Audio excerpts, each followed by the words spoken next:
ბიძინა ივანიშვილი ბათუმელ მწერლებს დახურულ კარს მიღმა შეხვდა. მწერლების განცხადებით საუბარი შენობის რეაბილიტაციის მწერლებისთვის პრემიების გამოყოფის პარალელურად მეჩეთის აგებასაც შეეხებოდა. შეხვედრა დახურულ კარს მიღმა რამდენიმე საათს გაგრძელდა. ვილაპარაკეთ პრობლემებზე, რაც დღევანდელ მწერლებს აქვთ, აი ამ შენობაზე და რა თქმა უნდა შეეხო თავარ მთევასაც მეჩეთთან დაკავშირებით. ჩვენ ღიად დავტოვეთ საკითხი და არ არის იოლი თემა და ჩვენ გვინდა რომ არავის გული არ დაწყდეს, იმიტომ რომ ჩვენ ერთი ქვეყნის შვილები ვართ ყველანი და ამ თემაზე კიდე დისკუსიები და საუბრები ისეთ ადამიანურ ნოტაზე, როგორც დღეს იყო აუცილებლად გაგრძელდება.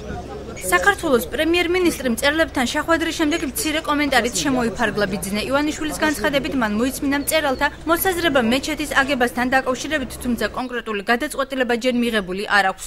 მისი თქმით, ამ საკითხთან დაკავშირებით შეხვედრები კვლავ გაიმართება. მე პირადად მოხიბლული ვარ შეხვედრით.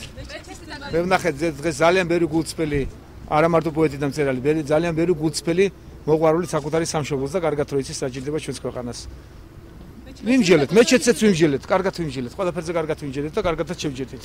შემდგომ რაუნდზე შევჯერდით და რა გადაწყვეტილებაზე დრო უნდა ამას კიდევ ვიმჯელებთ და გავაგრძელებთ.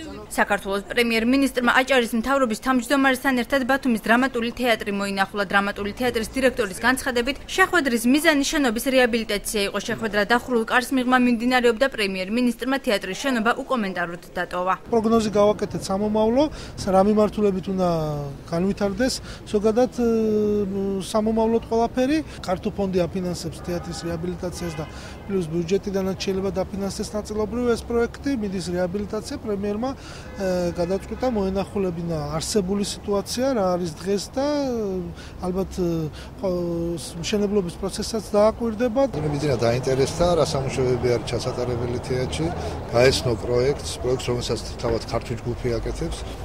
უბრალოდ ძალიან კმაყოფილი ვარ.